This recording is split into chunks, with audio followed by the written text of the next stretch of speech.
If you like cabbage or pork belly or a combination of these two, you have to try this recipe with 100% satisfaction guaranteed. To start, weight your cabbage with your hands into small biteable size, rinse to drain. Meanwhile, we slice some garlic and prepare some chilies. Chilies are optional, but it adds some spicy taste and nice color to the overall presentation.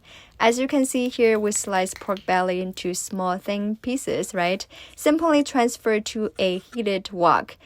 Stir fry for some minutes until the oil is released and they turn golden brown. If it's too greasy, just get rid of some of the oil or just add oil if it's too dry.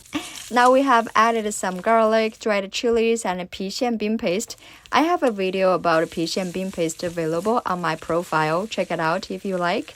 Finally, to season, we add in light soy sauce, some sugar, and chicken powder. Mix everything in. It's ready to go. Hope your rice is ready because it's a rice killer. My full recipe available in my bio link. Make sure you check it out. Thank you for watching.